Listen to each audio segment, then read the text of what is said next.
Olá, graça e a paz, tudo bem?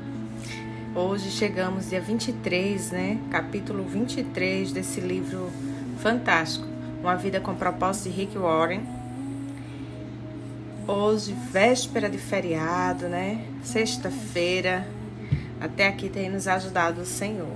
E a você que chegou até aqui, muito obrigado pela tua companhia, que o Senhor possa estar te edificando todos os dias, tá certo?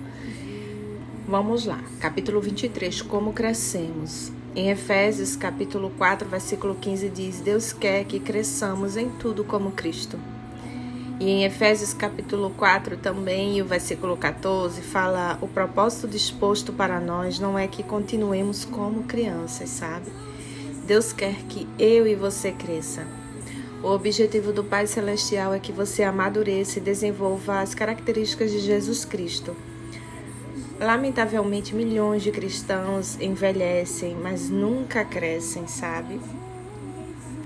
E emperram numa perpétua infância espiritual, usando ainda fraldas e sapatinhos de crochê. Isso ocorre porque nunca pretenderam crescer. O crescimento espiritual não é automático, ele é necessário um compromisso intencional, sabe? Você deve querer crescer, decidir crescer, sabe? Esforçar-se para crescer e persistir em crescer. O discipulado é um processo de se tornar semelhante a Cristo. Sempre começa com uma decisão. É isso, sempre é uma decisão. E Jesus, ele nos chama e nós respondemos: venha, seja meu discípulo. Jesus lhe disse. Então Mateus levantou-se e o seguiu, sabe?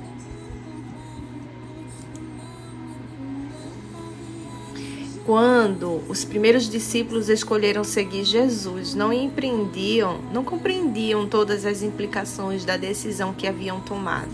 Simplesmente atenderam o convite do mestre.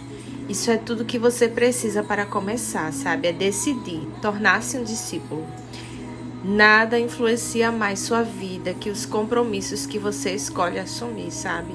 Eles podem fazê-lo crescer ou destruí-lo, mas sempre serão determinantes para você.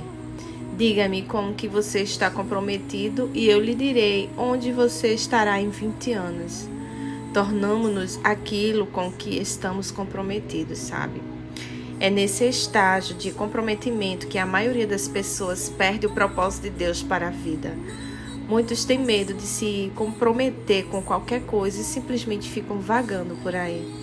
Outros assumem compromissos superficiais com valores conflitantes, o que leva à frustração e à mediocridade, sabe? Outros se comprometem inteiramente com objetivos seculares como enriquecer ou ficar famoso e acabam desapontados e amargos, sabe? Toda escolha tem consequências eternas. Logo, é melhor que você escolha sabiamente. Pedro, ele adverte, já que tudo ao nosso redor se derreterá, que vida santa e piedosa devemos viver. A parte de Deus e nossa parte. Tornar-se semelhante a Cristo é o resultado de escolhas em conformidade com Ele, na dependência do Espírito Santo para consumá-las. Uma vez que tenha decidido seriamente se tornar semelhante a Cristo, você deve começar a agir de maneira diferente. Precisará se livrar de alguns procedimentos antigos, sabe? Desenvolver novos hábitos e intencionalmente mudar o modo de pensar. Esteja certo de que o Espírito Santo o ajudará nessas mudanças.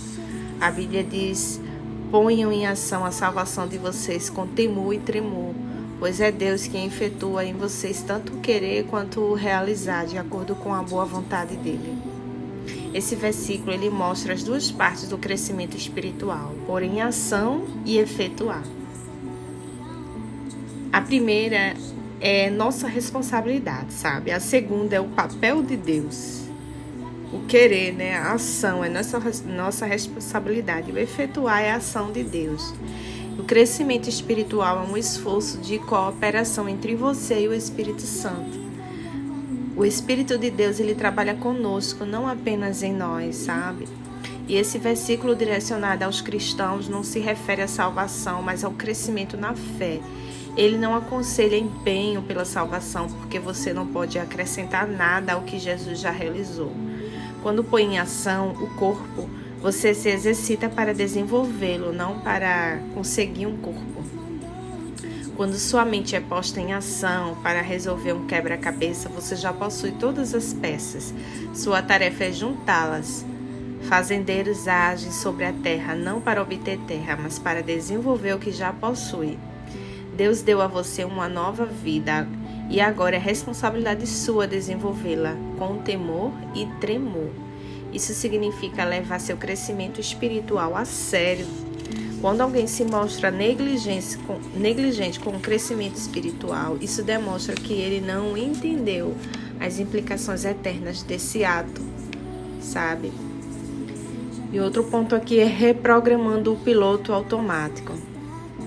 Para mudar a vida, você deve mudar o modo de pensar. Por trás de tudo que você faz, há um pensamento.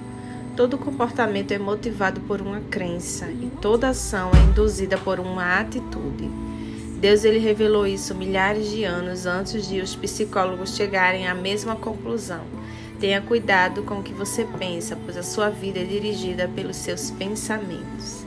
Imagine-se viajando de lancha num lago com um piloto automático ajustado para o leste. Se você decidir dar a volta e rumar para o oeste, há duas formas possíveis de mudar a direção do barco. A primeira é agarrar a roda do leme e forçá-la manualmente a virar para o lado oposto do que está programada no piloto automático.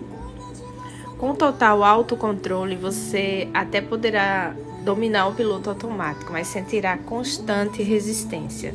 Seus braços acabariam por se cansar do esforço e soltaria a roda do leme.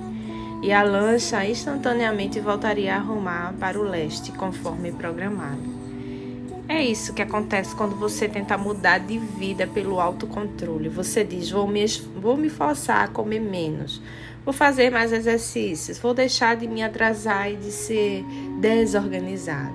Sim, o autocontrole pode produzir mudanças no curto prazo, sabe? Mas cria uma constante pressão interna, já que você não tratou a raiz do problema. A mudança não é natural, então você acaba por desistir, sabe? Abandona a dieta, você deixa de se exercitar e rapidamente retorna aos antigos padrões, não é verdade? É isso, é seu modo de pensar que determina seu modo de sentir. Se o seu modo de sentir influencia sua maneira de agir, não é verdade? E a segunda maneira é mais rápida e fácil. Altere o ajuste do piloto automático. É sua forma de pensar, sabe? É alterar. A Bíblia diz, permita que Deus o transforme em uma nova pessoa, mudando a maneira de você pensar. Vou repetir, a Bíblia diz, permita que Deus o transforme em uma nova pessoa, mudando a maneira de você pensar, sabe? O primeiro passo em direção ao crescimento espiritual é mudar o modo de pensar, sabe? Toda mudança, ela deve sempre ocorrer primeiro na mente da gente. O modo de pensar, ele determina o modo de sentir, e o modo de sentir, ele influencia a maneira de agir. E Paulo diz, sabe, nas Escrituras, deve haver uma renovação espiritual de seus pensamentos e atitudes, né? E para ser semelhante a Cristo, você precisa desenvolver a mente de Cristo. O Novo Testamento, ele chama essa mudança mental de arrependimento, que no original grego quer dizer literalmente mudar de ideia. Você se arrepende sempre que muda a maneira de pensar ao adotar o mesmo modo de pensar de Deus. Sobre você mesmo, sabe? Sobre o pecado, sobre Deus, sobre as outras pessoas, sobre a vida, sobre seu futuro e sobre tudo mais. Você assume a perspectiva e o enfoque de Cristo. Então recebemos a seguinte ordem. Pensem da mesma maneira que Cristo Jesus pensa. Esse processo consiste em duas etapas. O primeiro estágio dessa alteração mental é deixar de ter pensamentos imaturos, né? Que são egocêntricos e egoístas. E a Bíblia fala, deixem de pensar como crianças, como respeito ao mal. sejam crianças, mas quanto ao modo de pensar, sejam adultos, né? Os bebês são, por natureza, egoístas, só pensam em si mesmos, em suas necessidades, eles são incapazes de dar, eles só conseguem receber. Isso é um modo imaturo de pensar. Infelizmente, muitas pessoas jamais vão além desse tipo de pensamento. A Bíblia diz que pensamentos egoístas é a fonte do comportamento pecaminoso, sabe? E os que vivem segundo a própria natureza pecaminosa só pensam nas coisas que essa natureza pecaminosa deseja, né? É isso. E o segundo estágio da mudança que leva a pensar como Jesus é começar a ter pensamentos maduros, concentrados nos outros, né? Você passa a concentrar-se nos outros e não em nós mesmos. Em seu notório capítulo sobre o verdadeiro amor, Paulo conclui que pensar nos outros é a marca da maturidade. Quando eu era menino, falava como menino, né? Quando me tornei homem, deixei para trás as coisas de menino. É isso. Hoje, muitas presumem que a maturidade espiritual é medida pela quantidade de informação bíblica, sabe? E de doutrinas que conhece. Quanto mais teologia você souber, mais maduro você é. Não, embora o conhecimento seja uma das maneiras de medir, sabe, a maturidade, isso não é tudo. A vida cristã é muito mais que um conjunto de credos e convicções. Ela inclui conduta e caráter. Nossos atos devem ser coerentes com nossa fé e nossa crença deve ser confirmados por um comportamento semelhante ao de Cristo, sabe? E o cristianismo não é uma religião, sabe, nem uma filosofia, mas um relacionamento e um estilo de vida. A essência desse estilo de vida, como vemos ao exemplo de Jesus, é pensar nos outros e não em nós mesmos. A Bíblia diz que devemos pensar no bem deles e tentar ajudá-los, fazendo coisas que lhe agradam. Nem mesmo Cristo tentou agradar a si mesmo, sabe? Pensar nos outros é a base para se tornar semelhante a Cristo e a melhor evidência de crescimento espiritual. Esse tipo de pensamento não é natural, é contracultural, sabe? Raro e árduo. E felizmente, sabe, temos ajuda. Deus nos deu o seu Espírito, o Espírito Santo. Por isso não pensamos como pensam as outras pessoas desse mundo. É isso, se você tiver o Espírito Santo de Deus, você vai se permitir ser transformado, né? E você vai pensar diferente, você não vai pensar com pensamentos egoístas, você vai pensar com os pensamentos de Cristo, né? É isso, e nos próximos capítulos a gente vai ver, né, as ferramentas que o Espírito Santo usa para nos ajudar a crescer, sabe? A gente vai ver e espero que você continue aqui comigo acompanhando para descobrir essas ferramentas e pedir a ajuda dele, né? Porque só o Espírito Santo para nos conduzir, para nos guiar a viver, né? Segundo os pensamentos de Deus, segundo a vida que Ele quer que tenhamos, sabe? Ele quer que sejamos cada vez mais parecidos com Ele e Ele quer que a gente cresça, sabe? Porque são tantos crentes imaturos na fé que ainda se alimentam de leite, sabe? Tem, digamos que você pode ter 100 anos de idade, mas ainda se alimenta de leite, porque é imaturo. Então chegou a época da gente amadurecer, sabe? Passar do alimento líquido para o pastoso, para o sólido, para depois então chegar para o feijão, o arroz, o alimento mais complexo, né? Assim é na nossa fé cristã. A gente precisamos crescer, né? Precisamos crescer espiritualmente, na graça e no conhecimento do Senhor. É isso. E um item aqui para você refletir é: nunca é tarde demais para começar a crescer. Nunca pense, eu já tô velho, já tô velha, não tem mais jeito. Não, nunca é tarde, né? Pega aí sua caneta e anote. Nunca é tarde demais para começar a crescer. Anote aí Romanos capítulo 12, versículo 2, a parte B. Deixe que Deus os transforme por meio de uma completa mudança da mente de vocês. Assim vocês conhecerão a vontade de Deus, isto é, aquilo que é bom, perfeito e agradável a Ele. Glória a Deus, né? E uma questão para você meditar: em que área preciso parar de pensar do meu jeito e começar a pensar do jeito de Deus? Qual é a área que eu preciso parar de pensar do meu jeito e começar a pensar do jeito de Deus? Fica aí essa interrogação para você anotar e responder. Responda mesmo. e convide o Espírito Santo de Deus para lhe transformar, certo? Talvez era tudo isso que eu e você precisávamos ouvir. Na verdade, feche os seus olhos e vamos agora subir ao trono da graça, ao altar de Deus, né? E chamar e convidar o Espírito Santo para trazer essa metanoia, essa transformação da nossa mente, né? Feche seus olhos. Pai amado, Pai bendito, obrigado, Pai. Em primeiro lugar, eu te agradeço por essa oportunidade de estar aqui, meu Deus, proclamando a Tua palavra através dessa leitura de sublinhados e comentados desse livro, Uma Vida com Propósito, Deus. Meu Deus, a minha oração é que essa minha voz chegue, meu Pai, se com ousadia eu posso até dizer aos 4 cantos da terra, se for segundo a Tua vontade, Deus.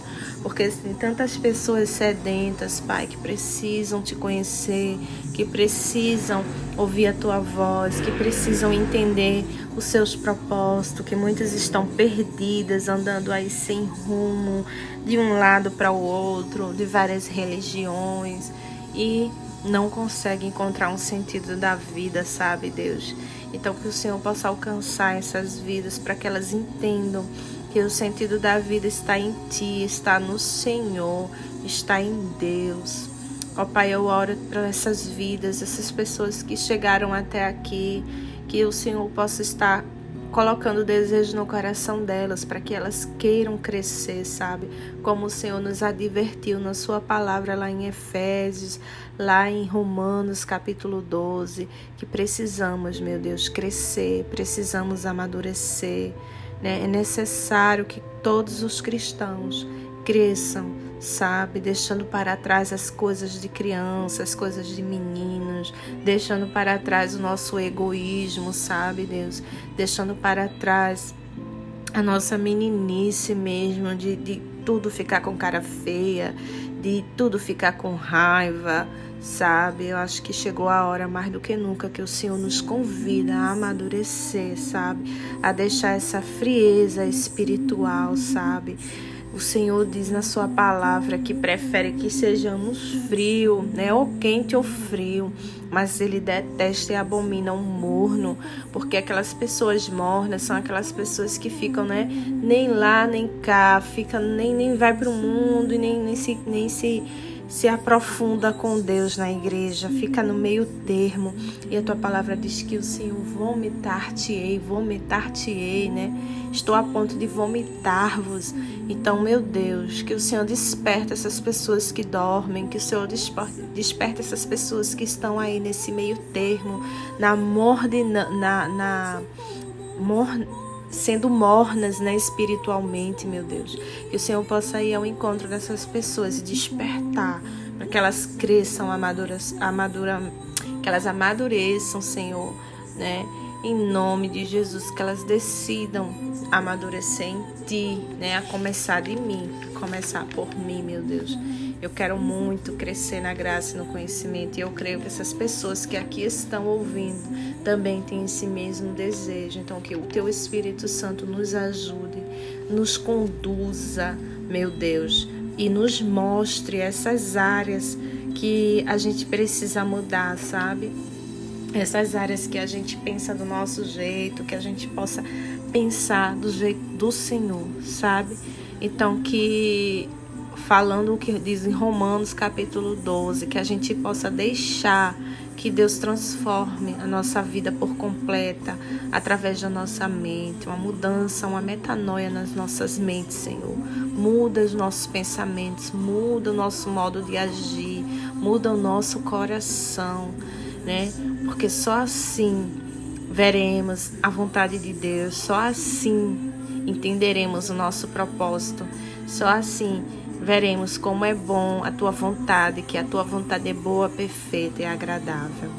Meu Deus, é isso que eu Te peço, que a Tua verdade, a Tua palavra possa arder nos nossos corações, para a gente querer como um alimento mesmo, como pão, porque que a gente possa ter essa fome, que a gente possa ter essa sede por Ti, pela Tua palavra, sabe, Deus? Essa fome, essa sede, essa necessidade de ser transformados todos os dias, para alcançarmos a maturidade, para alcançarmos, meu Deus, um crescimento espiritual na nossa fé e com isso trazer frutos para a nossa vida, frutos para a nossa família, frutos para a nossa comunidade na igreja, Deus. Porque quando o Senhor reina nas nossas vidas, né, é natural a gente frutificar. Então, que os nossos corações possam estar enraizados em Ti, Deus. Enraizados. Então, transforma a nossa vida. Enche-nos com o Teu Espírito Santo, nos dando, Pai, sabedoria, maturidade, em tudo em que a gente for fazer, Senhor. Em todas as nossas escolhas, toda a nossa vida. É o que eu te peço e nos concede hoje uma excelente sexta-feira, um excelente final de semana, que a Tua presença possa ser constante na nossa vida, Pai. É o que eu te peço, Paizinho, e desde já te agradeço por tudo. Em nome do Pai, do Filho, do Espírito Santo. Amém. Amém, amém. Obrigada pela tua companhia. Se você puder, curte, compartilha, comenta, para que outras pessoas também se conectem com o Pai, tá bom? Até mais. Fica com Deus.